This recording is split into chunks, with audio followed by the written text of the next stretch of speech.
MPs were summoned back to Westminster to debate the situation in Afghanistan this week.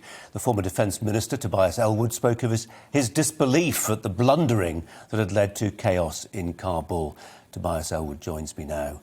Mr Ellwood, thanks for your time. When we talked last week, you were pretty pessimistic about the situation. Things haven't got better.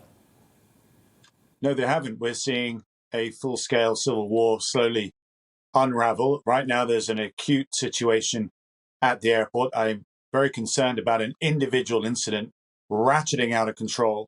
The Taliban are not one united militia as such. They are a very disparate grouping.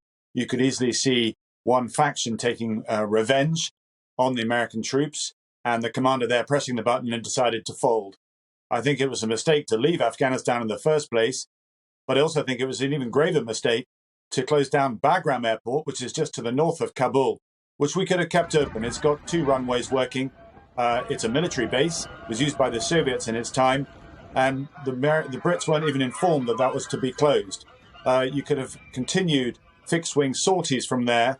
Instead, you're going to see American passport holders, American visa holders as well, and those with green cards potentially abandoned, along with all those British personnel, if things go wrong. And Bagram's size changes everything, doesn't it? You've got a perimeter you could seriously defend there, unlike the airport in Kabul, where, frankly, as you indicate, Tobias, if a faction of the Taliban decided, given whatever provocation, they wanted to overrun Kabul airport, right now, there's not really very much to stop them doing that. No, the airport's divided in Kabul in 2 halves. There's the military side and the civilian side, but they share the same runway. We saw that with those dramatic scenes of those aircraft. But I'm afraid it's surrounded by 3 sides of the city, and then on the northern side it's surrounded by high mountain range. So not the very best place to defend. And so I pay tribute to Laurie Bristow and our incredible team doing their best to get British interests out as best as they can. I don't want to be melodramatic about this, but I keep thinking back to 1991, to Kuwait City, Saddam Hussein's decision then to take hostages, human shields, as they were euphemistically called. It could happen again.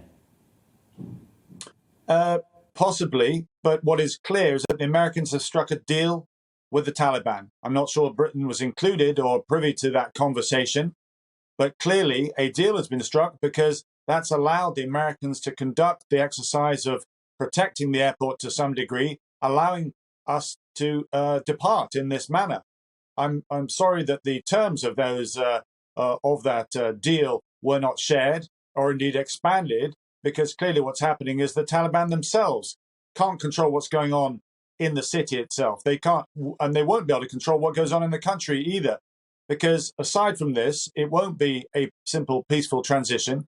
We're seeing the Uzbeks and Tajik leaders starting to regroup already, some of them outside the country, some of them in the Panjshir Valley, which has never fallen to the Taliban, and they'll come back with a vengeance. And that's when the civil war really starts. Should we help them, Tobias? Should we help them in the Panjshir Valley? Should we help the son of Ahmad Shah Massoud to fight again against the Taliban? Would they have really any hope of winning? It's only one of 34 provinces.